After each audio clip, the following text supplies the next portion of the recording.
Hero Nitin Sreeleela కాంబోలో వస్తున్న latest movie robin hood. ఈ సినిమాపై భారీ అంచనాలు ఉన్నాయి.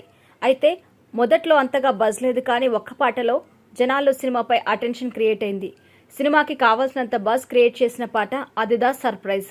అప్పుడెప్పుడో విజయ్ తలపతి వారసుడు మూవీ ప్రీ రిలీజ్ ఈవెంట్లో దిల్ రాజు చేసిన వైరల్ స్పీచ్లోని అదిదా సర్ప్రైజ్ అనే పదం ఆధారంగా ఈ పాట రూపొందించారు. ఈ స్పెషల్ సాంగ్తో కేతికా శర్మ నితిన్తో కలిసి చిందులేసింది. అయితే ఈ పాటలో కేతికా డాన్స్ స్టెప్స్పై చాలా విమర్శలు వచ్చాయి. కొంతమంది ఈ పాట కొరియోగ్రాఫర్ శేఖర్ మాస్టర్పై సోషల్ మీడియాలో రెచ్చిపోయారు. మహిళా కమిషన్కి కూడా ఈ పాటలోని డాన్స్ మహిళల్ని కించపరిచే విధంగా ఉంది అంటూ వ్యాఖ్యలు చేసింది మహిళా కమిషన్. అయితే ఈ విషయంపై దర్శకుడు వెంకీ స్పందిస్తూ, పాటను చిత్రీకరించేటప్పుడు మాకు అందులో అశ్లీలత కనిపించలేదు. ఎంతో ప్రత్యేకంగా ఆ పాటను డిజైన్ చేశాం. నిజంగా అది అశ్లీలంగా అనిపిస్తే అసలు దాన్ని చిత్రీకరించే వాళ్ళమే కాదు అని చెప్పుకొచ్చారు. అయితే తాజాగా ఈ పాటపై శ్రీలీల కూడా స్పందించింది. నేను ఐటెం సాంగ్స్ చేశాను. మాకు కంఫర్ట్గా ఉన్నంత వరకు ఎలాంటి తప్పు లేనట్టే. ఆ డాన్స్ స్టెప్ మాకు కంఫర్ట్గానే అనిపించాయి.